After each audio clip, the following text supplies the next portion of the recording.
Count down, and I'm gonna walk you in. All right. See, I'm repping that BMT. No matter where I go, no matter where I be.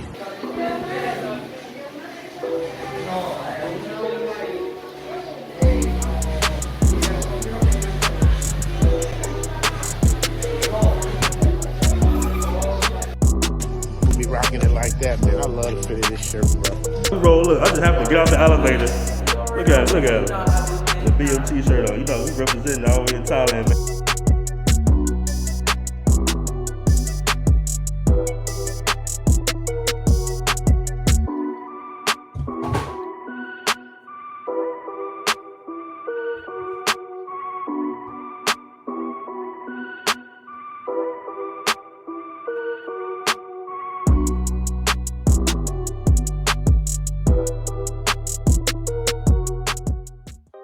What's up, y'all? It's the Travel OG, and I gotta do my BMT commercial, man, for my BMT shirt, man. This shirt is so dope, man. It shows off your guns, fits your muscles, gives you room at the bottom for the belly, and then you repping the BMT brand, man. So make sure y'all pick up that BMT shirt, because it's fire. It looks good. He got them in different colors, and I'm telling y'all, man, the fit, it ain't that cheap. It's a real quality shirt, man. I love it, BMT. Shout out to you, man. Thank you for blessing me with the shirt. And I'll see you on the other side. You dig? Fellas, don't forget to check out the Black Man Travels merch store where you can purchase BMT t-shirts, tank tops, travel quote tees, and much more. All right, and we are live. Welcome, family, to another show. Today, I got a really good subject for you guys today. I have the Flyboy Way in the building. Shout out to him, man. He's been on YouTube for quite some time.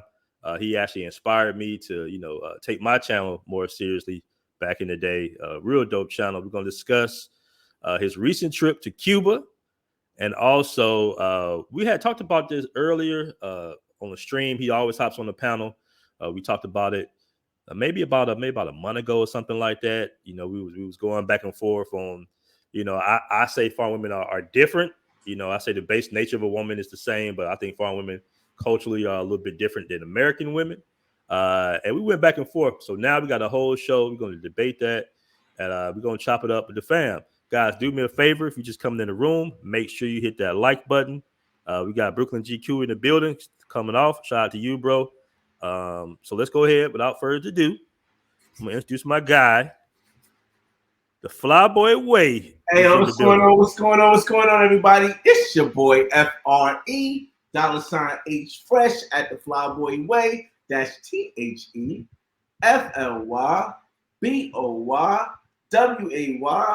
Don't ask why. Just check out the channel. BMT in the building. What's going on? What's good, my brother? How's everything going with you today, man? I see you in good spirits as usual. I'm feeling the energy, bro. Like I'm just getting my voice back. As you can hear, I'm just getting my voice back from going wild, crazy in Cuba. You believe that? Yeah, That's what's up, man. So before we get into the subject at hand, just tell me exactly when did you start traveling? Like, what year did you start traveling? Way long ago. Mm-hmm. And for those that don't know, I'm 38 years old. I was born in 1984. I started traveling at 18. At 18, I got my own place. I was working for FedEx. I started traveling locally because I feel as though a lot of people, they complain about, the women in the States. They complain about the things that's going on in the States, but the only thing they know is their state. So I felt as though before I can go internationally, I needed to go to different states and travel and figure out, maybe other states are different from New Jersey. So I went to Howard Homecoming. I went to BCR, Black College Union in Florida. I went to Oakland. I went to Vallejo in California. I went to, different places. Like you see me in Houston, you see me in Atlanta. I went to a lot of places because I wanted to know the difference between those parts of the United States and my part of the United States. And then when I started traveling, when I did all of that, when I was 24, I started traveling internationally. And I went to my first place, Dominican Republic. So 18 locally or statewide, 24 internationally. Okay, nice. And how many countries you been to so far? Like 16, 17. Nice. I've been in a lot of countries more than once, different parts of the country. but like 16, 17 countries in general. Wow, that's a lot, bro. You've been to 16, 17 countries. I think so, yeah. Something like Okay. So would you say that the Latin countries are your favorite, or? Favorite is always depends on what I'm looking for. Like if I want to go for an adventure or something, and maybe go somewhere like an adventure that I don't explain. I could go to Dubai. I would go to to Abu Dhabi, something I'm not used to because I've been there already. But I know there's other parts of Abu Dhabi and Dubai I can explore. But if I want something where maybe nature-wise, I'll go to Costa Rica. If I want something where it's I want to meet women or have a nightlife, I'll go to Colombia. So it depends when you say favorite. If I put the sliders on each of the lane, it will be Colombia for me. But if I just want to go for nature, I'm not going to go to Colombia. I'm going to go to Costa Rica. So, okay. And you just recently traveled to Cuba. Give us the process on just traveling there, because we hear a lot of stuff. It's difficult to travel there. Can Americans travel there? They can. They can't sometimes. What's the process in actually traveling down to Cuba? Okay, so here's the thing, y'all. I have a black man's guide to Cuba already. Now, a lot of my videos, because they're very detailed, and the world is in a place where it wants to go by the European standard of what is right and what is wrong versus the cultural world standard. A lot of my videos get checkmarked because they don't agree with the way I speak about everything. Even though I don't curse, I don't show nudity, and if I show a woman dancing, it's no different than a hip hop video you see on TV or on a video. So a lot of my videos get checkmarked, and a lot of people can't see them, but they're there. On my Black Man's Guide, I give you a complete detail of how you can get to Cuba. So if you really want to go to Cuba, I would suggest checking that out. But let me give you a summary. United States citizens for 40 years prior to Barack Obama could not travel to Cuba. They could not travel to Cuba because there was a conflict of interest between the United States government and the Cuban government for whatever reasons they had. But when Barack Obama got elected, he did some change. Like I said, I'm not a Democrat, I'm not a Republican. I'm just telling you what the reality is. He did some change where it opened up 14. Was it 14 at the time? I believe at the time it was 14 or 15 different categories, 15 different categories that you could go to Cuba as a United States citizen under. Now, a lot of people, they seen Beyonce go and they was like, whoa, they must have connection with the president because Beyonce went to Cuba and that's the only, they ain't letting celebrities go, but they're not letting normal people go, but not necessarily. They opened it up so that if you fall under one of these 14 or 15 categories, you can go. And the category that most people choose is support of the Cuban people. Now, when you're going to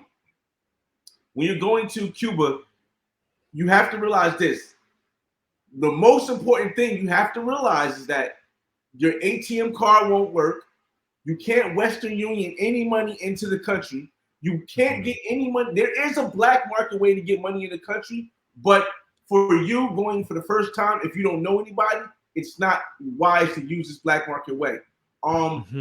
So basically understand that whatever money you take to Cuba, and this is the most important thing, whatever money you take to Cuba is all that you have. So whoa, really? It's over. So you really want to budget your money out, right? You want to bring an extra $500, and I would suggest if you're going for the first time, you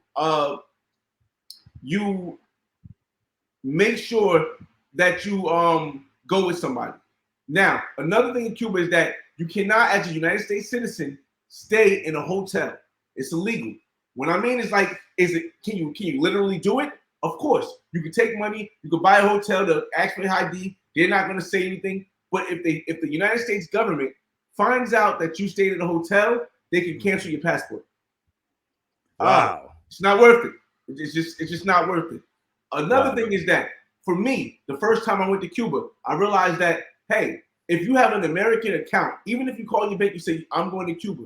If you check your bank account online from the Cuban, I'll get into the Cuban internet next. But if you check your bank account online from the Cuban internet, they can possibly, because they did it to me, I don't know if it's everybody thing, but if you check your account or you try to move money online from your account to another account, they can close your transaction, close your account, and I'm not close your account, freeze your account, and then you won't be able to use your account until you come back, get a letter notarized saying that you were in Cuba, showing the reasons why you were in Cuba, and take it to the branch manager and have a sit down with the branch manager and explain that.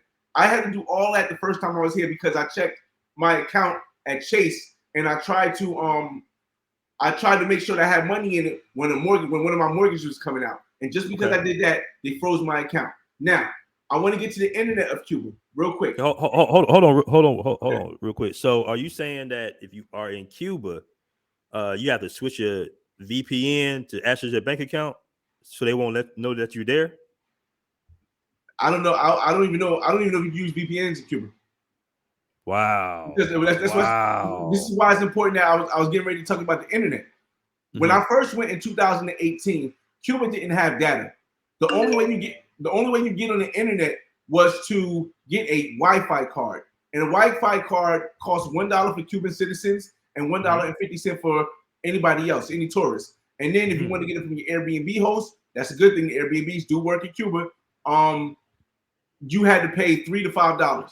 So when this happened to me, I was on my Wi-Fi card. Now, as of 2023, Cuba now has internet. They have data plans, and there's two different ways you can do it.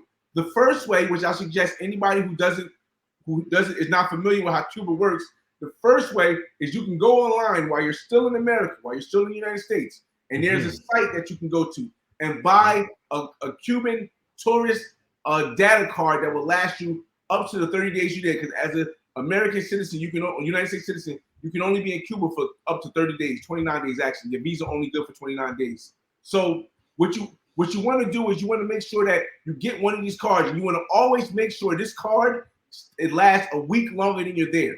This is one mistake I made. I made it to the day that I was getting ready to leave, and the day before I was getting ready to leave, it cut off. I still had minutes on it. I didn't have any data because I was doing live videos, but it cut off. So I had to go then get a actual Cuban internet card. But the way I had to do this is I had to talk to somebody in Cuba. And the only reason I was able to do that is because I speak Spanish.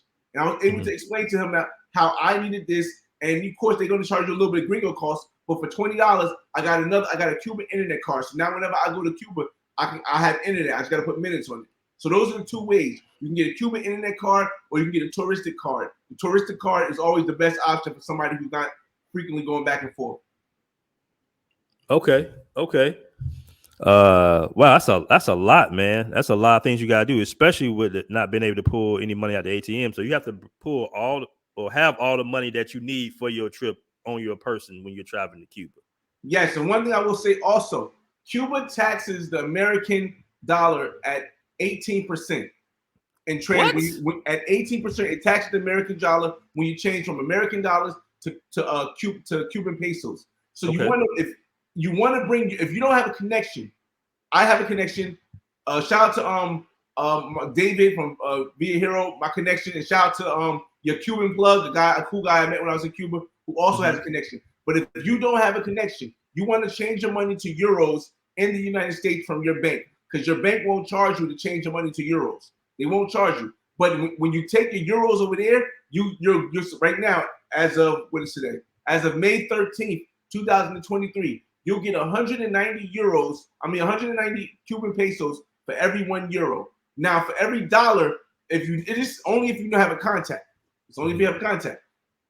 For every dollar, you get 185 pesos for every euro for every dollar. This is only if you have a contact. If you don't have a contact, or you get your money if you exchange your money in the airport, you get 140 Cuban pesos for every dollar. You get 150 euros for every dollar. So look at the difference from 190 to 150, from 185 to 140.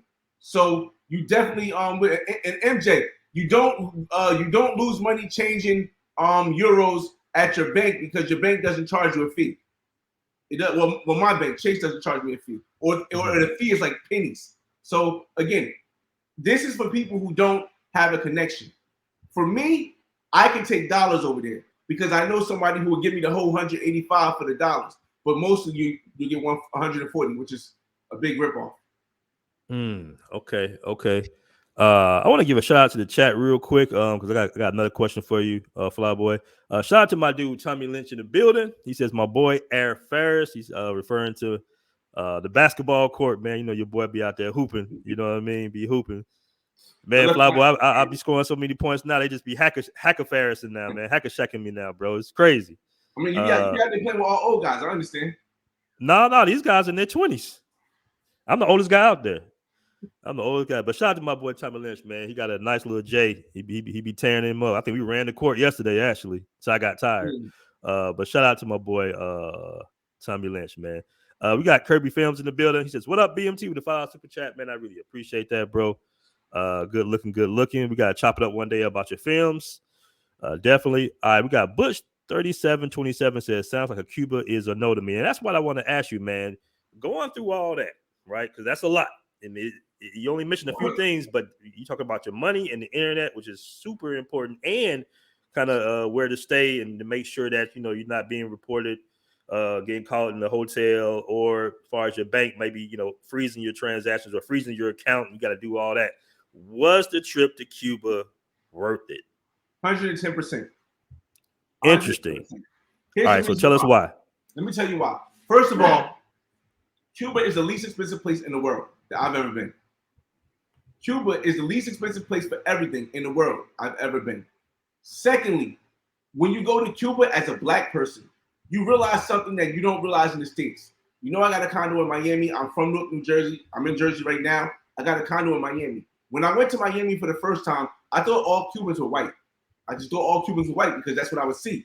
But when I went to Havana, Cuba, 66 to 70% of the Cubans are black.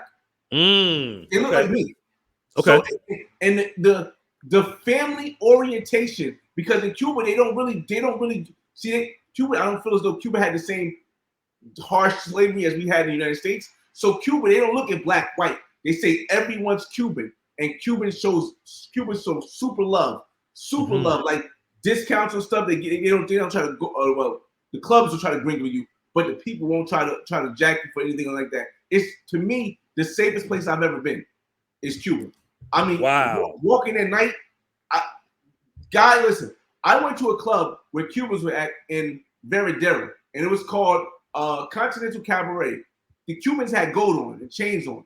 They was dressed up in outfits. It's a different experience than what you might see other content creators that go to Cuba on, because I spend money and I do research. See, a lot of people say they have a problem with going somewhere because they don't do the research. Once you do the research, things become super easy. So because I knew all of this ahead of time, I knew exactly how to move. And for anybody that says Cuba's not the right place, I would suggest you watch the videos I just dropped before you say anything else. That's interesting, man. I want to give a shout out to my. I want to give a shout out to my. Yeah, shout out to my dude D May. He's a semi-pro basketball player. Yet every time he comes to Thailand, he doesn't come to court, even though he's a hooper. He says, "Aaron, don't get buckets. What up, bro? 100." I think I was probably the leading scorer yesterday for most of the games. I was backing you, Aaron, but this guy right here make it look kind of funny, man. Hey, he don't come to court and play, so you got to see for himself, man. You got to see for himself. Man, I'll be scoring so much, man. They justify fouling me because they say I'm too broad and big under the paint, But it is what it is, It is what it is. But shout out to my dude D May, man. Anybody in Thailand, especially in Pattaya, if y'all want to come down to the court, I can show you better than I can tell you, man. All right, we got a question from Melvin Riddle. He says, "Flyboy, did you link up with Check while you was out there?" Nah, I think Check actually was there before I was there, because Check had hit me up. And he was like, "Yo, when you going to Cuba?" And mind you, the first time I went to Cuba before Check, and I left the day he arrived in Cuba. This time, I had already booked my trip, and my trip was a day that Check, or like a day after Check had left. So Check was there first, and then I got there, but he had left when I got there. So now I didn't get a chance to link up with Check. And I was trying to, because, like I said, I do a lot of research. So all the club, like oh my God. I wish you could play my videos in the background while I talk. But if you could pull them up, if you can, okay. How can we do that? I think we can pull them up somehow. But what's interesting to me is that you're saying that you felt extremely safe there. All right. Now, did you have any like interactions with the police out there at all, or it was just No, all just kosher? all cool shit. Mind you, I was my Airbnb that I stay. I go to the same Airbnb every time. It's like a luxury Airbnb, and it's the Airbnb is right across the street from the United States Embassy, and it's right across the street from the Cuban police headquarters. So no matter how many ladies I brought back, I didn't even have an issue with the police that bringing the ladies in. I didn't have any issue with the police. Okay, so because maybe I don't know exactly where I heard this, but so you can talk and interact with the women there, because I heard that foreigners can talk to or be seen with the women. You got oh, this is a good point. Let me bring this up for those that don't know. Okay, so if a woman is a Cuban woman or a man is a Cuban man, you cannot interact with a tourist unless you have a certain card that allows you to interact with the tourist. So in other words, let's say I want to catch a taxi cab, right? I can't get in any taxi cab that's not a yellow taxi cab with a yellow marker that says taxi, because all the other ones are for the locals, and I can't get in one of those cabs for the locals. Secondly, in Veradera, they are very strict about this. You can sneak around, like I know there's a way you can sneak around and bring one to the room and have fun, but I had an incident where I didn't know this whole rule situation, and the woman I was with, we went back to my crib. And I'm like, oh snap, I got a 1-bedroom. Come on now. As we're in there, she's like, all right, let me smoke real quick. So she went to go smoke outside the door. As she's smoking, the owner came down and said, hey, you're not supposed to be here. It's illegal for you to be in this room. And he's like, oh, she was talking back and forth with him, like, what do you, I don't know what she said, because it was speaking fast. But basically she's like, okay, I understand. It is what it is. And I'm like, oh snap, the night over. Like, I'm in my room and you can't come in. This is whack. And she said, no, don't worry about it. Just come to my crib. And we can go to my crib in Santa Marta. And I'm like, all right. And then her friend told me, listen, if a woman gets caught with a man, the same thing this goes for a man, but if a woman gets caught with a man as a tourist and someone reports it to the police, like a neighbor, or if the police see her or something like that, she can get 4 to 5 years in jail because of she can be called a pro and get 4 to 5 years in jail. And in Cuba, the system is not as lenient for honesty. Like, no, I was just trying to meet a new friend.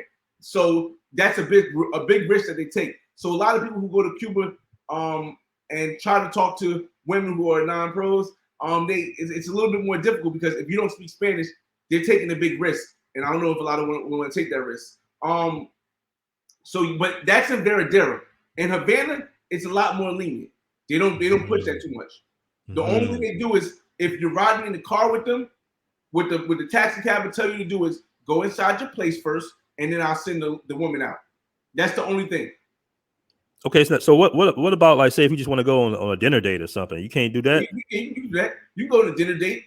You can go on. You can go to the clubs. You can dance in the clubs. You can do all that stuff. So I was walking down the street. You can do all that stuff. But the issue is coming back to your crib, to your Airbnb. Okay. That's the issue. Like in Havana, it's not really a big issue. At least at the place I stayed, and other places I know people stayed, there's not an issue. In Veradera, there was an issue at all the spots I went to. Interesting. I want to give a shout out to my dude QB Passport flexing with the $5 super chat. He says, legends. Shout out to you, QB, man. We gotta do a show real soon, man. QB was one of the first. He had to be like one of the first 5 guys I interviewed on this channel when I had, like, you know how it is when you first start your channel, man. You getting 40 views, 50 views, 10 views, But shout out to him, man. We stuck it down. This was maybe three years ago. We did not know that the travel niche would just blow up like it did, because it was a small little community at first, at least on YouTube, of guys, brothers traveling the world. So shout out to QB for staying down, man. It's great to see that a lot of guys getting their passports, a lot of guys are traveling. So it's great to see, man. We definitely stayed down.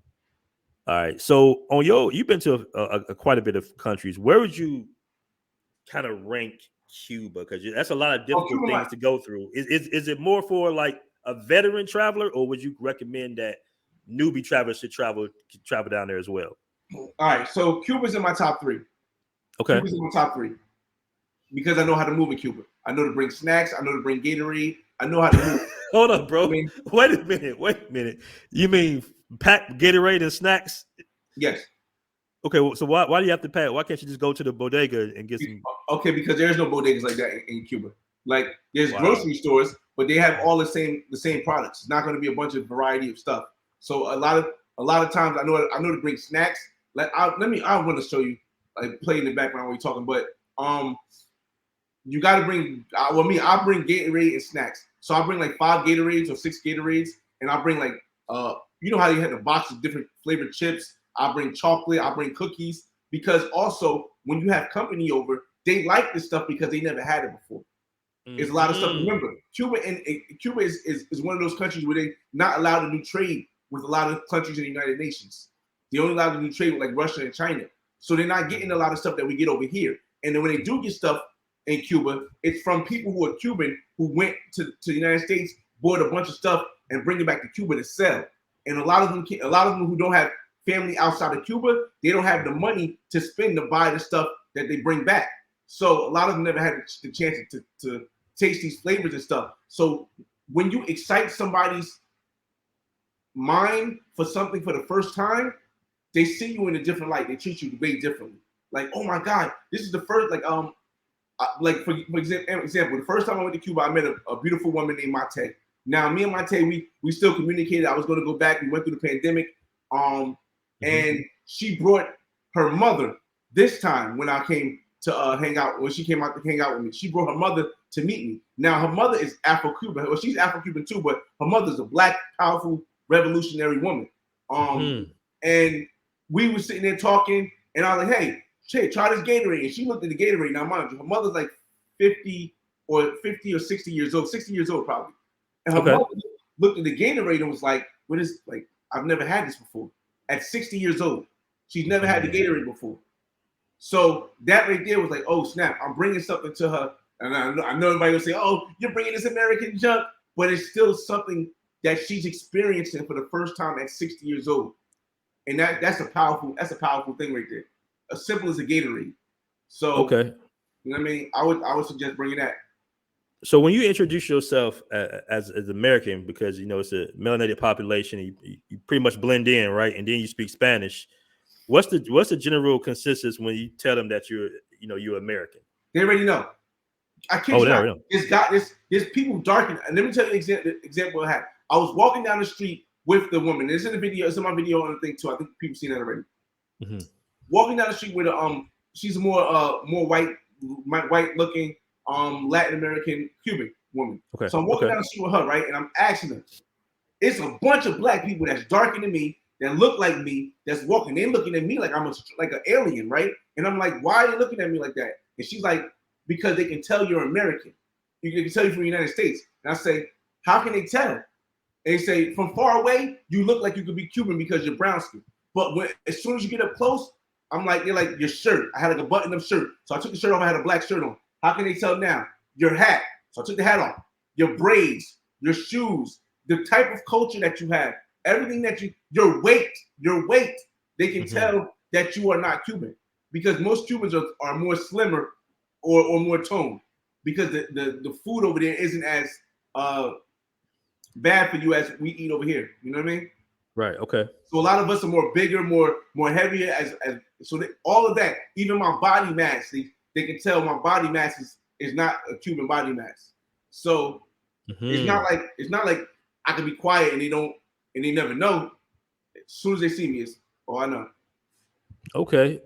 And are the Cuban women there? Are they a little different? Do they have like a different attitude towards being from other Latin American countries that you've been to?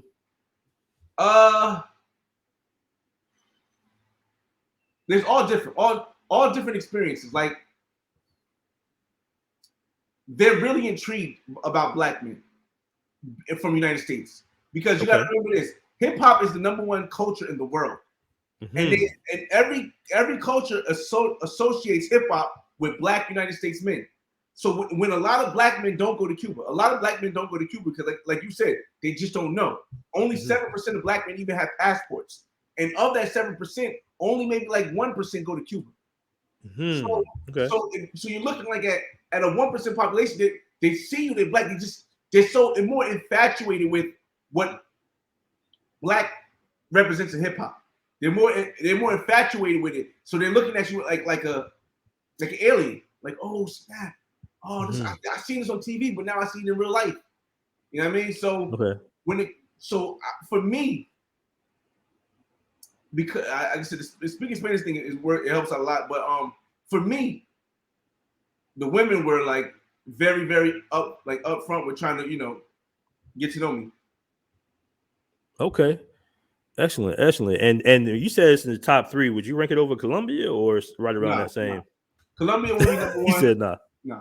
Colombia will be number 1 for me. Okay. I don't know, man. I want to say Cuba or I really like Costa Rica. I mean, it's more expensive, but for me, it's not. But it's more expensive than what's the name? But Cuba probably will be number 2 for me. Excellent.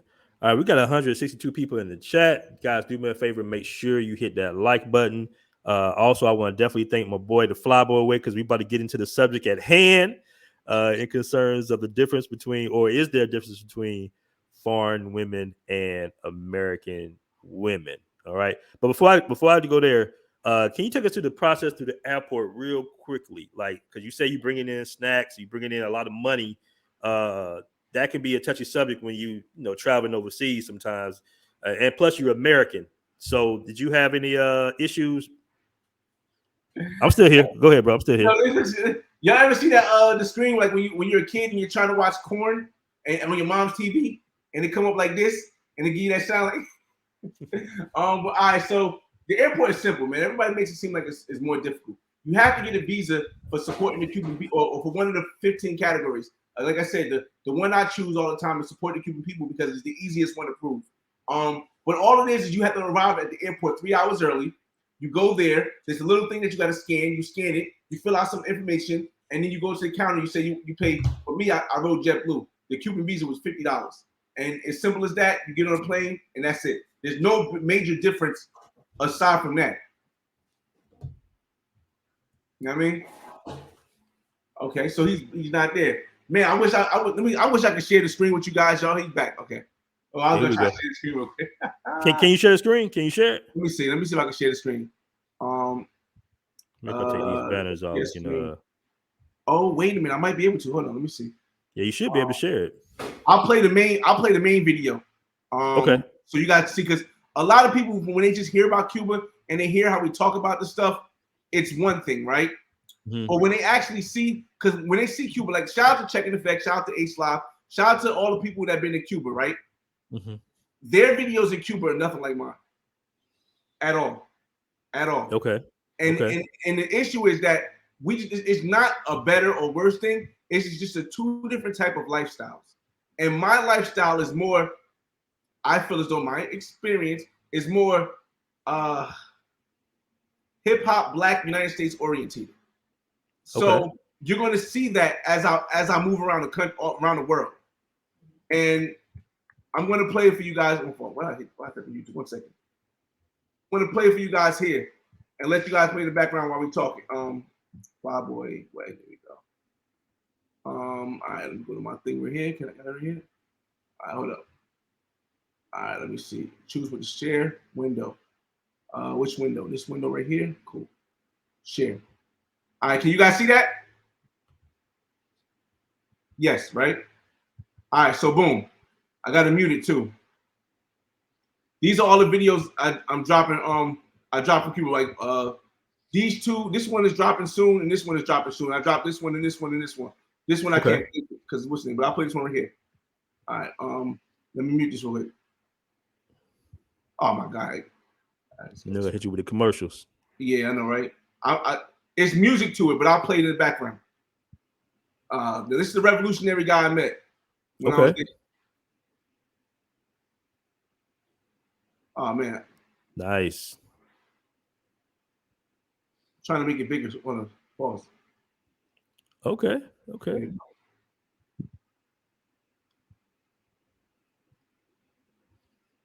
Man, I can't wait to ride in one of them cars. See, like I said, my experience is going to be a lot different. I interact with people. I've learned how to interact with people, and it's just who I am. You know, so my experience is going to be a lot different than what you see from other Cuban videos. Not better, not worse, just different.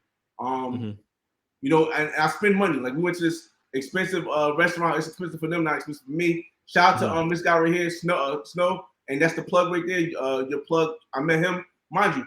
I was talking. Everybody told me about him, but I was so already moving around. I never got a chance to meet him. But the last day we went to go pop bottles, and he just so happened to be in the same club we was in. But this is stuff that you're not going to see because you really got to on other channels because you really got to do the research. I am like the first black YouTube content creator that's been to Veradero that's showing it on Veradero that's showing it on Whistling because it's 2 hours away from Havana. And as a United States citizen, you can only fly to Havana. So wherever you go in Cuba, it has to start from Havana. Whether you go to Santiago de Cuba, which is a 3-4 hour flight away, or you go to a 2 hour drive in Veradero. But you know, like I said, it's gonna be a lot of interactions. It's not gonna be a lot of street walking for me because I like to like maximize my time the most. You know what I mean, it's okay. Now, is this on your regular YouTube channel? Because somebody said pay for the YouTube subscription. Do you have like subs on your YouTube? I don't have any kind of paid wall on my channel. This is my regular channel. I don't accept super chats. I don't have a paid wall. This club right here is my favorite club in Cuba so far. LM.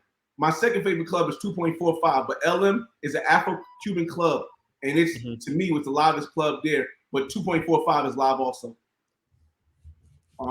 Excellent, man. Like you had a dope trip, bro. Yeah, man. I try to tell people, man, before you cancel out Cuba, go see it for yourself. But always do the research first. Go watch the Black Man's Guide to Havana, Cuba, to figure out how to move. When I drop when I do the recap on Friday, this upcoming Friday, I'm going to do the review, the Black Man's Guide to World Travel Review, footnotes, Havana, Cuba. I'm going to do that next Friday. Watch that.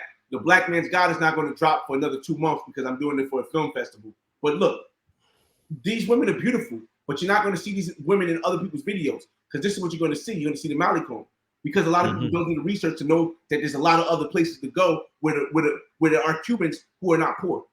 We're middle class Cubans and up. Like she's nice. Everybody assumes that Cubans are poor, but that's not the case. Okay. You know what I mean? They only go to certain areas. You go to La Rumba, you go to certain streets because that's all they know. I'm not saying it's a bad thing, but I'm just telling people that listen, Cuba is so much more than what you see on the news, what you might see on other channels. Look, gold, you got gold chains. These are regular Cuban citizens. He's from Angola, but he lived in Cuba. So again, I just try to show a different perspective. That's the only thing I wanted to show. If you guys want to watch the other videos, you can check my channel out. Okay. Now, did you run into any English-speaking Cubans while you was there? Yes, I did. The last guy that you've seen, the revolutionary, he speaks English too. Other than that, maybe like 1 or 2 in Havana, but Veradero, no. Okay, and do they speak like that Costeño Spanish, or the rapid fire Spanish, or they speak it kind of more so like the Paisas in Medellin? A mix. Kind of like a mix. Okay. More mix. It's not rapid. It's not really rapid at all. Unless they're talking to each other, it's not rapid. Okay. What's good, family? Make sure to check out the official Passport Bros merch store.